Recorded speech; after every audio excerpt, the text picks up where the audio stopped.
día, gracias por acompañarnos en este espacio de Educarte, como siempre con información muy importante, información especializada en educación, arte y cultura. Y hoy tenemos un invitado de lujo porque es pues ya toda una personalidad en el ámbito de la investigación, de la docencia, de la educación, de las matemáticas, y me da mucho gusto darle la bienvenida al doctor Jesús Castañeda Rivera. Doctor, bienvenido. Muchísimas gracias, un placer estar con usted esta mañana.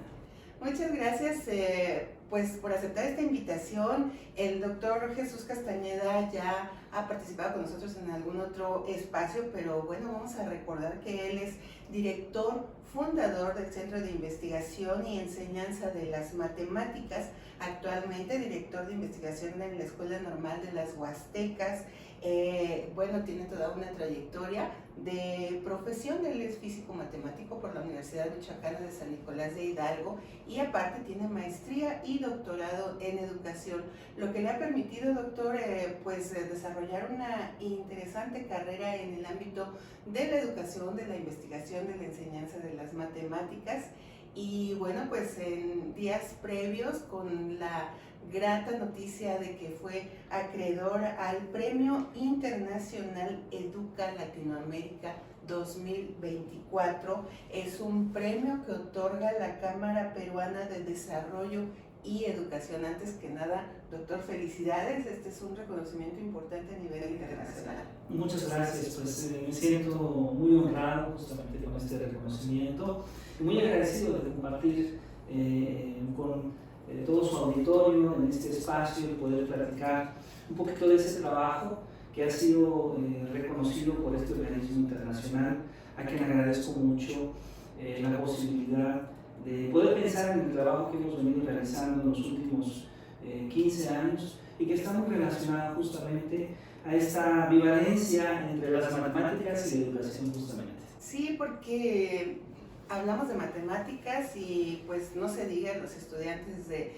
los niveles básicos piensan en matemáticas, a no ser que sean pues así como cerebritos, como seguramente el maestro lo fue, el doctor lo fue en su momento, como estudiante de nivel básico, pero pensamos en matemáticas y nos asusta, o nos preocupa, o nos angustia, o nos da así como que, ay, ¿cómo le sacamos la vuelta, verdad? Pero finalmente matemáticas, doctor, pues es un factor o una ciencia fundamental en toda la vida del ser humano. Claro que sí, creo que hablar de matemáticas es justamente hablar de un campo de conocimiento muy amplio que es naturalmente inherente al ser humano, pero que aparece en diferentes espacios aun cuando nosotros no seamos conscientes de ello.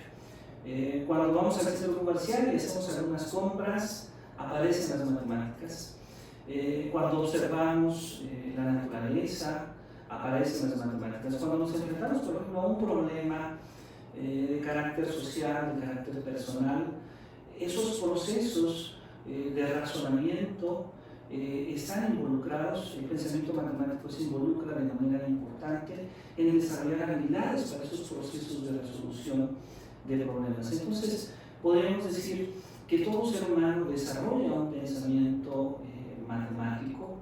Sin embargo, hablando de educación, pensando en los procesos escolares, en el papel que juega la escuela, pues la escuela le da herramientas, le da elementos, le da métodos para que este proceso de desarrollo de habilidades de este pensamiento matemático pues pueda ser mucho más eficaz, ¿no? Podemos decir que una persona, inclusive que no va a la escuela, desarrolla el pensamiento matemático, y esto lo podemos ver porque muchas personas, aun cuando escolarmente no tienen la oportunidad de concluir su primaria, su secundaria, desarrollan habilidades matemáticas, desarrollan procesos de razonamiento matemático importantes. Pero claro, la escuela nos da métodos, nos da herramientas que pueden hacer que esto sea mucho mejor y que sea mucho más eficaz. Claro, las matemáticas, como lo dices, es algo inherente al ser humano.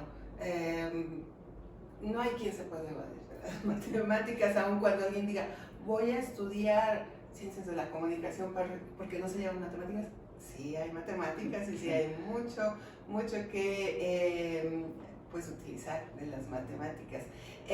Doctor, en términos de todo esto que usted acaba de mencionar, ¿qué tanta importancia le ha dado el sector educativo a, pues a esta parte fundamental del ser humano, como son las matemáticas? Tradicionalmente las matemáticas juegan un papel muy importante. Simplemente si nosotros revisamos la carga horaria que se establece en las escuelas, por ejemplo, cómo organizamos nuestros calendarios escolares, podemos observar que el número de horas que se dedica a desarrollar el pensamiento matemático desde la educación preescolar hasta la educación media superior, inclusive superior, es alto en nuestro país. Sin embargo, lamentablemente, a pesar de que se dedican muchas horas, no siempre ha sido eficaz. Y esto se debe a que no se cumple este hecho de que entre más repitamos algo, mejor lo hacemos. En teoría, desde las teorías del aprendizaje, estas teorías conductistas del aprendizaje, podrían decirnos que sí, pero el contexto y la forma en la cual se repite es sumamente importante. Y especialmente en el ámbito de las matemáticas, la experiencia que viven los alumnos es fundamental. A veces en algunas pláticas entre colegas decimos es que debemos de pensar un poco la clase de matemáticas como cuando nosotros vamos al cine. Sí, la parte esencial es la película, pero la experiencia de ir al cine no es solamente la película. Podríamos asimilar la idea de que ver la película es esa clase preparada que ya el profesor o la profesora de matemáticas ha hecho. Si desde el inicio la clase no está preparada, si el profesor no ha perfeccionado la situación didáctica que desea compartir con sus alumnos, pues ya la película no va a ir bien. Pero a esto podemos sumar más cosas. La compañía es importante. Las palomitas, lo que bebemos, lo que comemos, la comodidad del espacio es importante. Entonces, si esto lo llevamos a la escuela, pues podremos pensar en las instalaciones de la escuela, podremos pensar en el ambiente que se genera en el salón de clase, haciendo referencia tanto a los compañeros alumnos como también a los docentes. Podríamos pensar inclusive cuáles son las actitudes de participación que tienen los alumnos y que provoca el profesor en ellos. Entonces hay muchos elementos que forman parte de esa experiencia de aprender matemáticas. Lo que sabemos es que en nuestro país pareciera que estas experiencias no han sido tan positivas. Es curioso porque cuando revisamos algunos números, encontramos que en la educación preescolar la experiencia de la mayoría de los niños es ampliamente positiva, pero se va perdiendo esta perspectiva en primaria, en secundaria y finalmente ya en preparatoria pareciera que hay casi un rompimiento total entre las matemáticas y otros campos del conocimiento y las actitudes que los alumnos muestran hacia ellos. Pero debería ser al contrario, ¿cierto? Porque, bueno, se está ya proyectando una forma de vida, una pues profesionalización del ser humano. Claro que sí. Lo que ha ocurrido es que en muchas ocasiones inclusive se ve a la matemática como algo que no es tan real, como algo que no forma parte de nuestro contexto. Muchos alumnos cuando llevan álgebra dicen, bueno, y todas estas ecuaciones de polinomios, de trigonometría, de geometría, ¿dónde las voy a aplicar en mi vida cotidiana? A veces no nos damos cuenta que las matemáticas en sí forman parte de nuestra propia cultura, tienen un valor cultural, pero además como un elemento importante de la gestión del pensamiento y además un elemento fundamental en sus aplicaciones. Gran parte de la vida moderna que nosotros vivimos, el uso del celular, de las cámaras, de los medios de comunicación, de la tecnología, se debe gracias al desarrollo de las matemáticas como ciencia.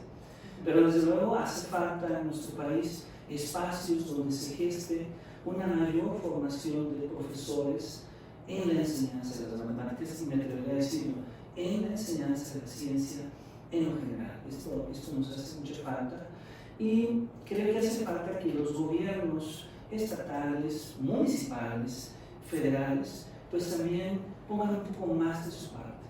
Porque aun cuando hay programas que ciertamente contribuyen a la formación de los docentes, estos programas todavía tienen un espacio muy breve, es decir, son cortos con respecto al número de docentes que pueden formarse y que la necesidad nos muestra que hace falta un mayor acceso a que los docentes se formen en este campo de conocimiento.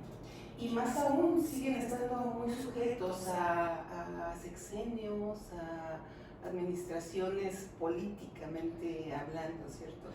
Claro, este posiblemente sea una de las principales problemáticas que tenemos en México, ¿no? El hecho de que la educación depende de la visión de cada nuevo gobierno, ¿no? Y entonces no hay un proyecto educativo que tenga realmente continuidad. Y lo podemos ver en los últimos gobiernos, incluyendo el gobierno actual, cómo se presenta un plan educativo que ni siquiera es posible evaluarlo, porque cuando termina un gobierno, el siguiente gobierno presenta un nuevo proyecto, aún sin evaluar el anterior. De hecho, se evalúa, pero desde un punto de vista muy subjetivo, basado primordialmente en opiniones y en cuestiones políticas, y no centradas en una investigación profunda para poder conocer si realmente el impacto que tuvo ese modelo educativo fue funcional, no fue funcional, qué habría que modificar, qué habría que dejar, porque hay siempre elementos muy interesantes. Sin embargo, parte de la vida nacional, digamos, ha conllevado a que haya muchos modelos educativos, cada gobierno uno, y ocurren fenómenos muy semejantes, ¿no? El gobierno propone un modelo educativo, casi pasa la mitad del gobierno cuando apenas se inicia el proceso de implementación, y cuando finalmente el docente, en el mejor de los casos, ya tiene los elementos para trabajar con ese modelo, pues ya se acabó el gobierno, entonces hay que conocer un nuevo modelo porque seguramente va a cambiar, ¿no? Lamentablemente el docente se enfrenta a estos cambios que no permiten tener una continuidad, porque hay muchas visiones. Hay muchas visiones y no hay un proyecto definido a largo plazo. Creo que tendríamos en el ámbito de la educación que pensar en un proyecto definido a mucho más largo plazo y entender que cada gobierno, independientemente de qué partido político sea, de qué propuesta sea, tenga que sumar a ese mismo proyecto. Creo en este sentido que este proyecto tendría que ser delimitado, desde luego, por la participación de las maestras y de los maestros, pero también de la gente especializada en el campo, sin ningún tipo de interés político, sino meramente educativo e investigativo. Porque hay mucha capacidad, mucha preparación, muchos especialistas, como usted menciona, muy valiosos, con experiencia, a los que no se les ha aprovechado en ese sentido, ¿cierto? Claro, México en diferentes instituciones educativas posee, tanto en el campo de la ciencia como en el campo de las matemáticas, como en el campo de la enseñanza, a personas muy capaces. Y desde luego poseemos a un grupo impresionante de docentes, de maestras y maestros en práctica que pueden aportar mucho. El gobierno actual creo que intentó en gran medida este proceso. El gobierno actual invitó a que los docentes se sumaran. Creo que los docentes hicieron el esfuerzo, pero hizo falta una guía principal. Es algo muy curioso. En gobiernos anteriores se privaba la participación de los docentes y lo hacía más un grupo de especialistas. Ahora se privilegió la participación de los docentes, pero no participaron tanto los especialistas. Entonces, al final, en ambos casos nos quedamos con ese vacío, como que hace falta que ambas partes funcionen, ¿no? Hace falta la participación de las maestras y los maestros, pero también hace falta la participación de personas especializadas en cada uno de los campos para que puedan finalmente formar una misma línea, una continuidad en un proceso educativo, donde todos finalmente puedan participar, donde todos puedan contribuir, pero con una misma visión, con una visión bien definida, insisto, desde una perspectiva completamente educativa y no desviada a ningún otro punto que no sea este. Sí, para integrar todos los elementos que cada quien aporte y formar una estructura sólida. Claro que sí, claro que sí. Esto es fundamental. Y sobre todo, que nuestros gobernantes reflexionan este impacto negativo que ha tenido en los constantes cambios de los modelos educativos. Finalmente, en la práctica la visión de los profesores a veces ha sido la misma, en el sentido en que la práctica no ha cambiado porque no ha habido un modelo educativo que realmente represente una transformación. Para los políticos, probablemente sí, pero en la práctica diaria nos damos cuenta que no.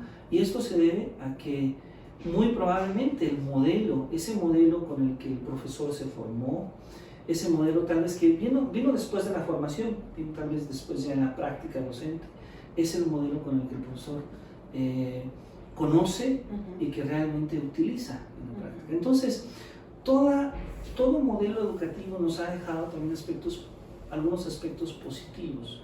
¿Por qué no tomar esos aspectos positivos y finalmente completarlos con algunas mejoras? Tenemos en nuestro país maestros de diferentes entidades federativas que son grandes ejemplos, que nos han mostrado aquí mismo en el estado de Michoacán cómo hacer buenas prácticas. ¿Por qué no tomar como base esas buenas prácticas? Y buscar generalizarlas, invitar a otros docentes a que también participen de ellas. Doctor, esto que usted menciona es muy importante desde el ámbito de la educación. Ustedes como especialistas, ¿visualizan alguna forma en que pueda pues realizarse ese proyecto de educación que sea permanente? No sé si han planteado que sea a manera de iniciativa de ley, que sea con la integración, no sé, de algún comité. ¿Han tenido algunas ideas? Hay algunas experiencias, por ejemplo, del extranjero, donde hay mucha más comunicación entre los cuerpos colegiados de maestros, entre las instituciones educativas, los centros de investigación, las universidades y las autoridades educativas, para formar programas de desarrollo o propuestas de desarrollo. Sin embargo, en nuestro país, estas siempre se ven de alguna manera coartadas por el proceso gubernamental. En muchas ocasiones los gobiernos pareciera que solo pueden comprometerse hasta su periodo, ¿no? Sí. Y probablemente ahí encontramos las limitaciones. Creo que tendríamos que estar pensando más en el país, tendríamos que estar pensando mucho más en la educación y en la conclusión de los procesos. Algunos especialistas, por ejemplo, en evaluación educativa, diseño curricular, consideran que un modelo educativo necesita al menos unas 6 generaciones para poder ser evaluado una vez que se ha implementado. Esto significa que probablemente requiera de 12 años un modelo educativo, que son, por cierto, dos procesos gubernamentales, para poder evaluar tan solo si ha funcionado o no. Claro. Bueno, si pensamos bajo esta sugerencia, nos damos cuenta que la mayoría de los procesos que hemos vivido en nuestro país ha sido muy difícil evaluarlos. Realmente la evaluación ha caído en ciertas subjetividades, de si alguien dice si funcionó o no funcionó, pero un proceso de evaluación como tal es difícil establecerlo en periodos tan breves. Entonces sí, se requiere de esa voluntad política, pero sobre todo de esa conciencia de nuestros gobernantes en poder pensar en proyectos a un mayor plazo, como ocurre en otros países, y como sabemos que en otros países han tenido mucho éxito cuando estamos pensando en la educación con una visión a mucho más largo plazo y no solamente a esta visión gubernamental. Y sobre todo a tratar de contribuir al proyecto ya existente, que ese es un aspecto sumamente importante. No tenemos que cambiar todo, muchas cosas que funcionan, desde luego, que pueden sumarse. Sí, es algo que les cuesta trabajo también, ¿verdad? El reconocer cuando algo se está haciendo bien, claro, y puede dársele continuidad. Sí, la continuidad yo creo que es un aspecto sumamente importante, y la participación de las maestras, los maestros, las instituciones educativas, los especialistas, es una tarea muy importante. Así es.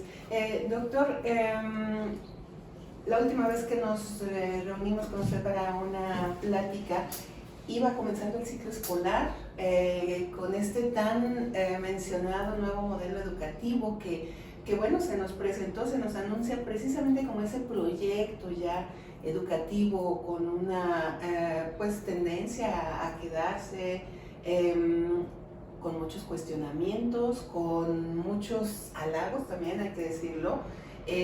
Hay especialistas que sí reconocieron que tenía sus bondades o que tiene sus bondades, sus ventajas, sus beneficios y demás.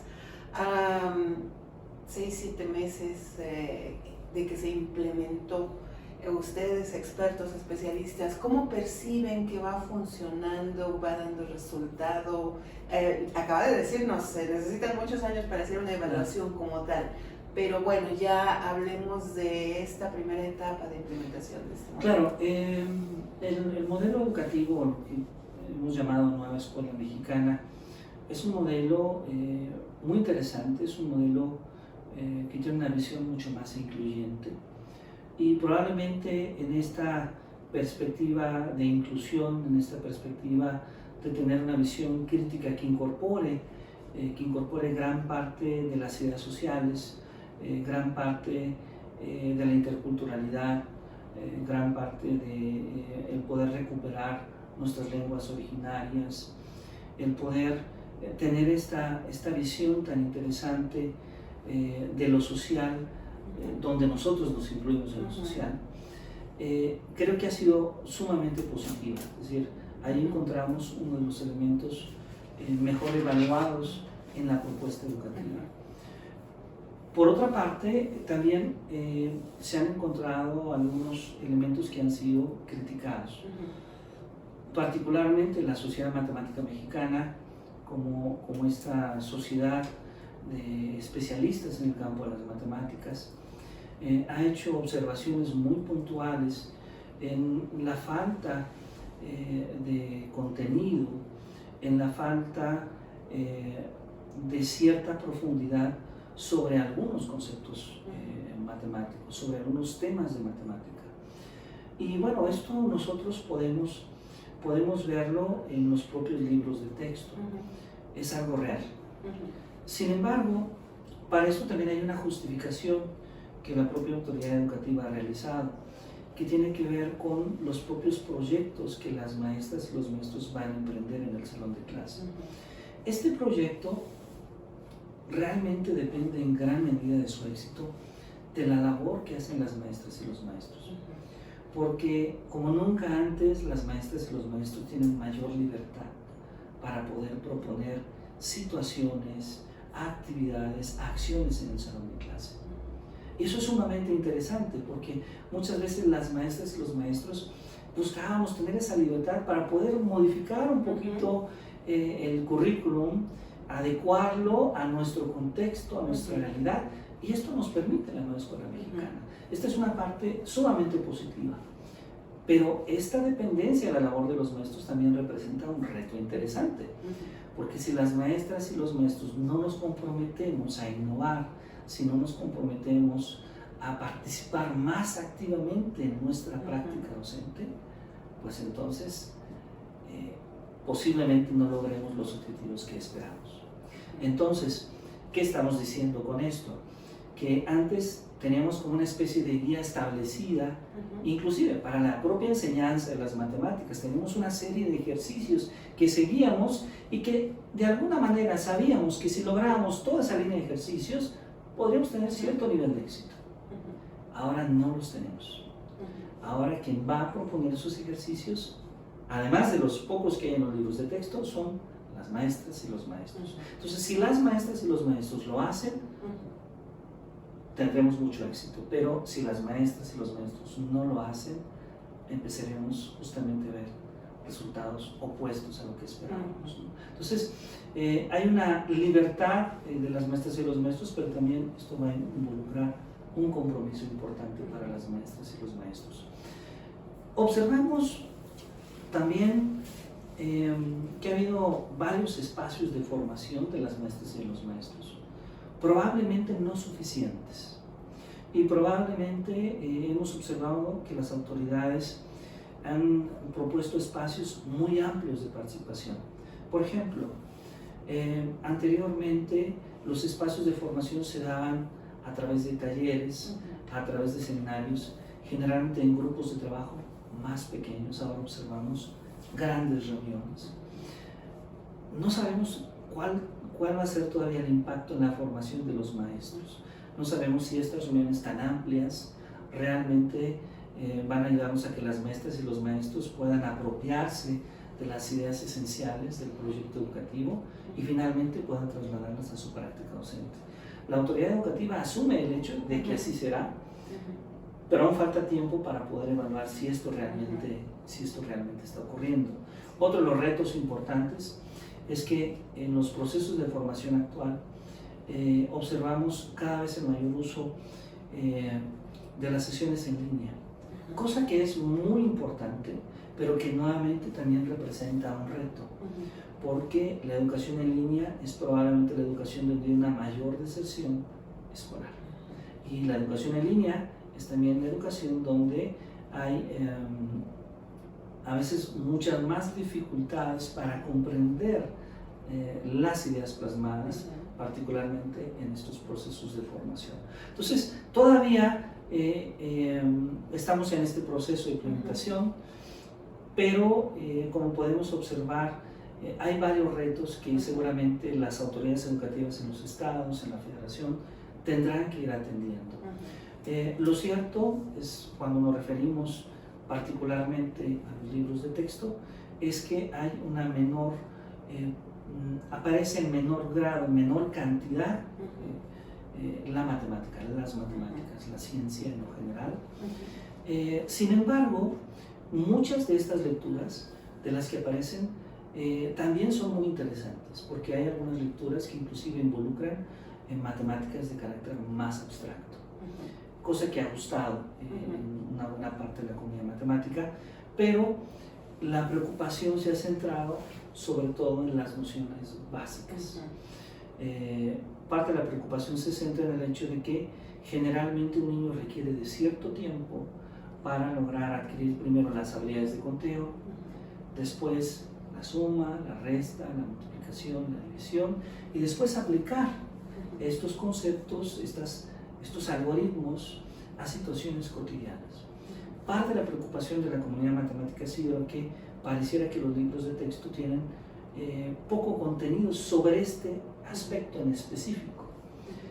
Hay otros contenidos de matemáticas muy interesantes. Hay lecturas matemáticas, de matemáticas más contemporáneas, sumamente interesantes, que yo me atrevería a decirlo, que son enriquecedoras pensando en los materiales anteriores. Pero la preocupación está en lo más esencial, en lo más básico. ¿Por qué esta preocupación surge? Porque lo que no queremos pensar es en niños que puedan concluir su primaria y que no puedan hacer las operaciones básicas, ¿sí?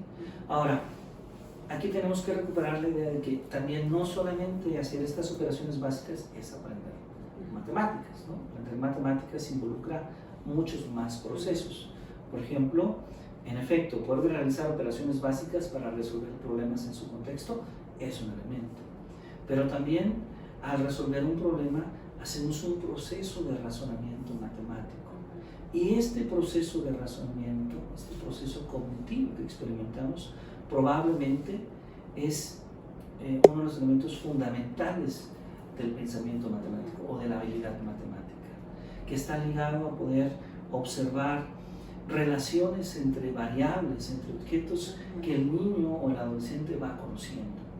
Pero también tenemos que anexar a esto, por ejemplo, el que esta experiencia de aprender matemáticas pueda ser una experiencia positiva, pueda ser una experiencia inclusive disfrutable, ¿sí? Eso es sumamente interesante, que pueda ser una experiencia disfrutable, que podamos pasarla bien cuando aprendemos matemáticas. Entonces, estos tres aspectos son aspectos importantes que tendríamos que cuidar que nuestras sesiones de clase siempre involucraran este tipo de elementos. Un escritor francés muy conocido internacionalmente, Louis Brousseau, que lamentablemente perdimos este año justamente, él es el creador de la teoría de situaciones didácticas. Y Brousseau tenía la idea de que siempre cuando estábamos pensando en la clase de matemáticas, tendríamos que pensar en 3 tipos de situaciones que las maestras y los maestros deberíamos de experimentar. Él decía, una primera situación es, por ejemplo, entender el problema matemático, entender qué nos dice el problema. Y esto ya liga 2 temas muy importantes para nosotros. Por un lado, la comprensión lectora, la capacidad de leer el problema y comprender lo que el problema nos dice. Segundo, ya que hemos leído el problema, ahora pensamos en qué elementos conozco, qué conceptos matemáticos tengo a la mano para poder resolver el problema. ¿Sí?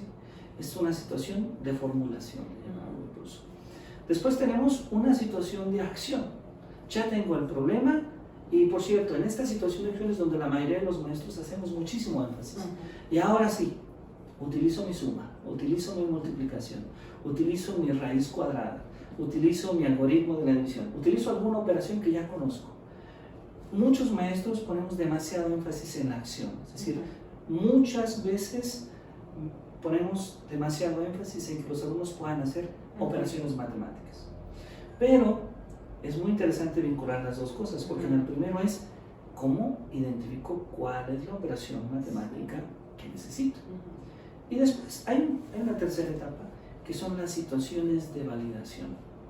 Estas otras situaciones que son las más olvidadas en la mayoría de las prácticas docentes. Ok, ya resolví el problema, pero ahora, ¿cómo sé que la solución es correcta?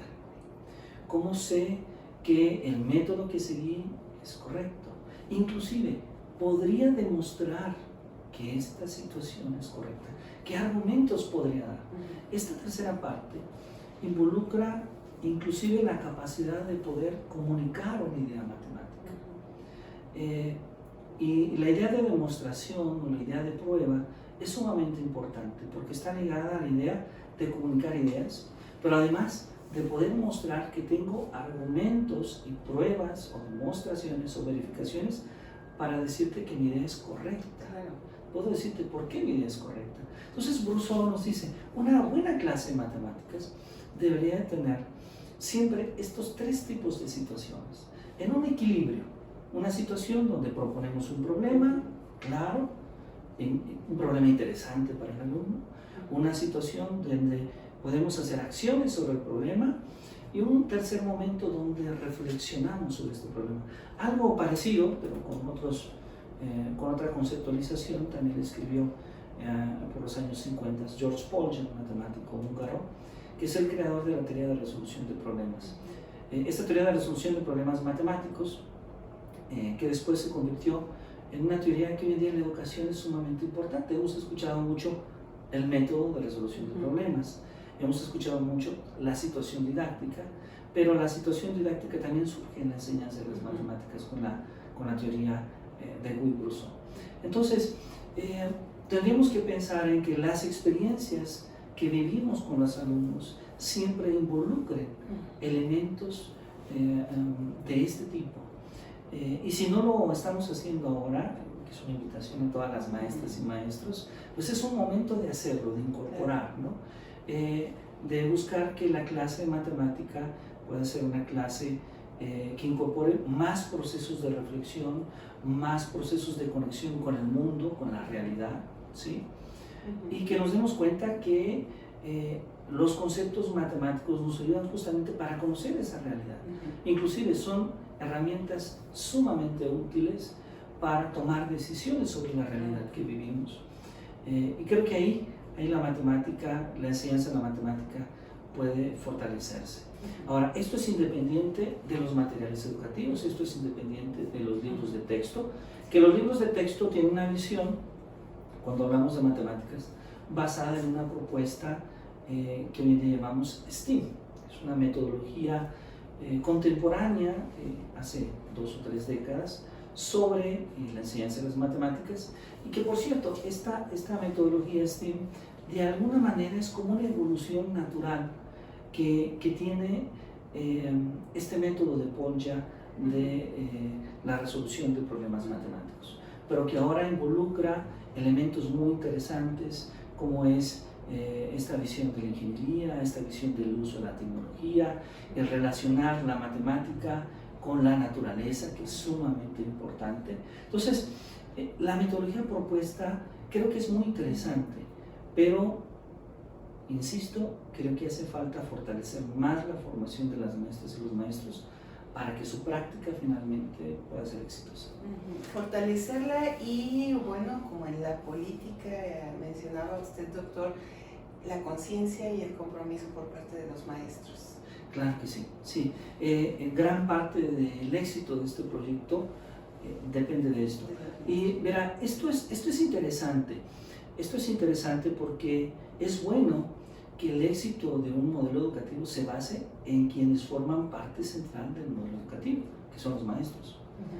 La gran pregunta es, ¿qué tanto las autoridades educativas han hecho para que los maestros y las maestras estén preparados para ello? Ese es el reto.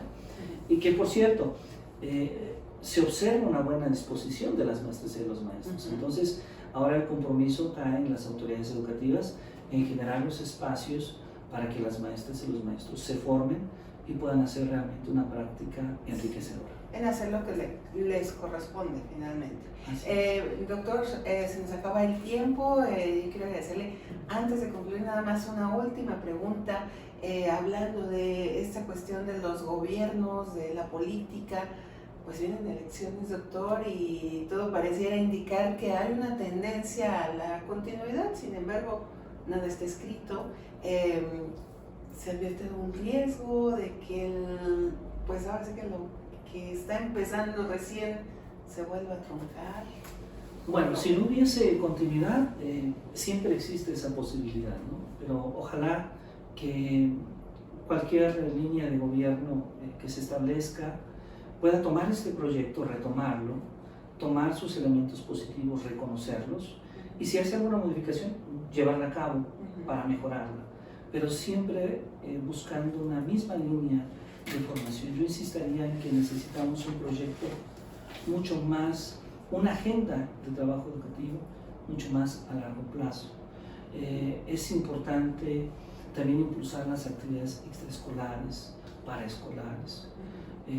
Creo que en nuestro país tenemos que apoyar más la educación, tenemos que destinar más recursos a la educación, más recursos a la investigación científica, y hemos observado, particularmente en este segundo punto, cómo la investigación científica en los últimos años, en los últimos gobiernos, no solo este gobierno, cada vez tiene menos presupuesto.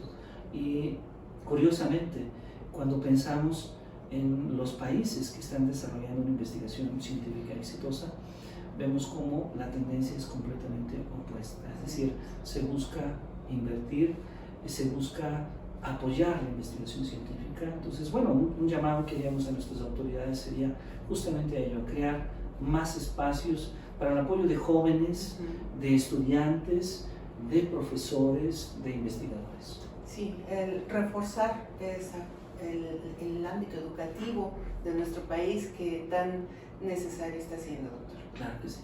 Doctor, pues, doctor Jesús Castañeda Rivero, muchísimas gracias por haber estado con nosotros, por compartir con el público de Educarte esta amplia experiencia que tiene, sus conocimientos, su propuesta, y bueno, felicidades nuevamente por este reconocimiento recientemente recibido. Muchísimas gracias, yo agradezco mucho a usted en este espacio y muchas gracias a todas las personas que generosamente nos siguen en esta mañana. Ha sido un gran placer estar con ustedes. Muchas gracias. Muchas gracias, doctor, y muchas gracias. Los esperamos en una siguiente entrevista.